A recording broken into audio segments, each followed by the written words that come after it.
आज भारत का आम जन इस कानून में संशोधन और शिक्षा व्यवस्था में संशोधन होने के बाद में अपने आप को गौरवान्वित महसूस कर रहा है। ठीक है, अगर इस देश में कोई शासन के देश के खिलाफ करेगा, देशद्रोह का कानून, राजद्रोह की जगह देशद्रोह का कानून है। मैं ये बताना चाहूंगा कि भारत 1947 को हमारा देश आजाद हुआ। आजादी का मतलब होता है स्वतंत्र। स्वतंत्र का अगर हम शाब्दिक अर्थ निकालें तो स्वयं की रचना, स्वयं की पद्धति, स्वयं यानी स्वयं और तंत्र यानी रचना, पद्धति, व्यवस्था। लेकिन इस देश का दुर्भाग्य देखिए, 1947 के बाद में भी जो अंग्रेजों ने हमारे ऊपर जो कानून लागू किए वो कानून चलते रहे। जैसे सेडिसेशन, जो राजद्रोह का कानून था। जब अंग्रेज हुकूमत में था, अंग्रेज राज करता था, अंग्रेजों से आजादी के लिए हमारे क्रांतिकारियों ने उनके खिलाफ बिगुल बजाया। भगत सिंह ने, सुखदेव ने, राजगुरु ने, वो फांसी के फंदे पे चढ़े।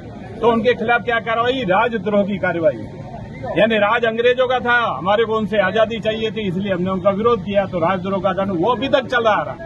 अब उस कानून को समाप्त करके अगर इस देश में कोई शासन के देश के खिलाफ करेगा, देशद्रोह का कानून, राजद्रोह की जगह देशद्रोह का कानून है। देखिए, न्यायपालिका के क्षेत्र में, कानून के क्षेत्र में भी अंग्रेजों का जो कानून था वो चलता रहा।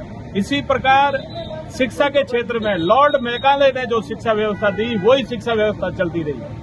मैं अपने आप को भाग्यशाली मानता हूं। इस देश का सौभाग्य है कि माननीय नरेंद्र भाई मोदी जैसा जो प्रखर नेता, जो देश को प्रगति की ओर ले जाने वाला नेता पिछले 11 वर्ष से देश का प्रधानमंत्री है। उन्होंने आमूल-चूल परिवर्तन करके इस कानूनों में भी संशोधन किया और शिक्षा व्यवस्था में भी जो हमारी जो शिक्षा व्यवस्था उसको लागू करें। आज जो देश है, अब जैसे एक है आईपीसी, भारतीय दंड प्रक्रिया।